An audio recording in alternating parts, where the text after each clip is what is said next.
మీకు తెలుసుగా, ఆంధ్రప్రదేశ్ రాష్ట్ర ప్రభుత్వం ఎన్టీఆర్ భరోసా పెన్షన్ పథకం ద్వారా ప్రజలకు రకరకాల పెన్షన్లు ఇస్తోంది.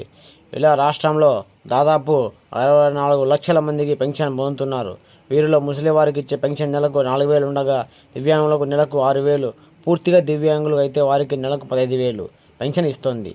అలాగే కిడ్నీ, తలసేమియా వంటి దీర్ఘకాలిక వ్యాధులతో బాధపడే వారికి నెలకు 10,000 చొప్పున ఇస్తోంది. అయితే ఇక్కడే ఒక పొరపాటు జరగడం జరిగింది. ఈ వీడియోని మీరు పూర్తిగా చూసే ముందు మీరు మొదటిసారి ఈ వీడియో చూస్తున్నట్లయితే ఈ ఛానల్ని సబ్స్క్రైబ్ చేసి, లైక్ చేసి మీ ఫ్రెండ్స్ అండ్ ఫ్యామిలీ మెంబర్స్ అందరికీ షేర్ చేయండి.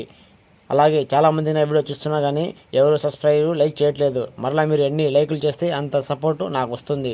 తద్వారా నా వీడియో ఎప్పటికప్పుడు మీకు అందుబాటులో ఉంటుంది. ఇంకా లేట్ చేయకుండా మనం టాపిక్లోకి వెళ్ళిపోదాం. ఏ పథకంలోనైనా అక్రమార్కులు ఉంటూనే ఉంటారు.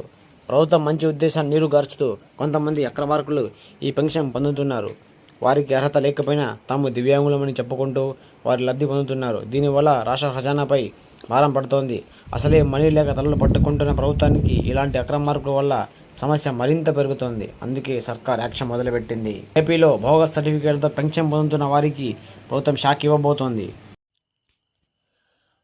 మీరు మొదటిసారి ఈ వీడియోని చూస్తున్నట్లయితే ఈ ఛానల్ని సబ్స్క్రైబ్ చేసుకోండి.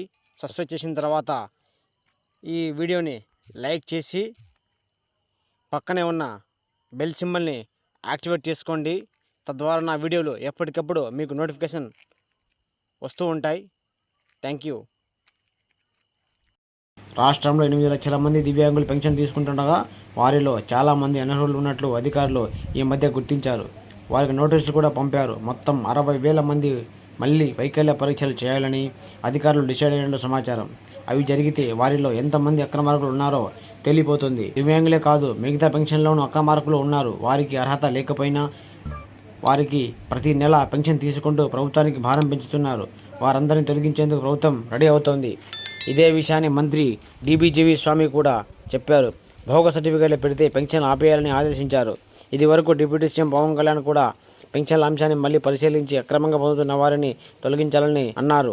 ఈ పని ఇప్పుడే జరుగుతోంది. ఆగస్టు నెలలో ప్రభుత్వం మొత్తం 64 లక్షల మందికి పెన్షన్ ఇచ్చింది. ఇంకా పెన్షన్ పొందని వారు 44,579 మంది ఉన్నారు. జూలైలో కూడా పెన్షన్ పొందని వారు 60,000 మంది ఉన్నారు. ప్రతి నెల కొంతమంది పెన్షన్ పొందట్లేదు. అయితే కొత్తగా పెన్షన్ కోసం అప్లై చేసుకోవాలి అనుకునే వారు లక్షల్లో ఉన్నారు. వారంతా ప్రభుత్వం ఎప్పుడు తమకు ఛాన్స్ ఇస్తుందా అని ఎదురు చూస్తున్నారు. అక్రమార్కుల పేర్లను తొలగిస్తూ కొత్త వారిని యాడ్ చేసుకుంటే ప్రభుత్వంపై అదనపు భారం పెరిగే అవకాశం తక్కువే ఉంటుందని అధికారులు గ్రహించడం జరిగింది.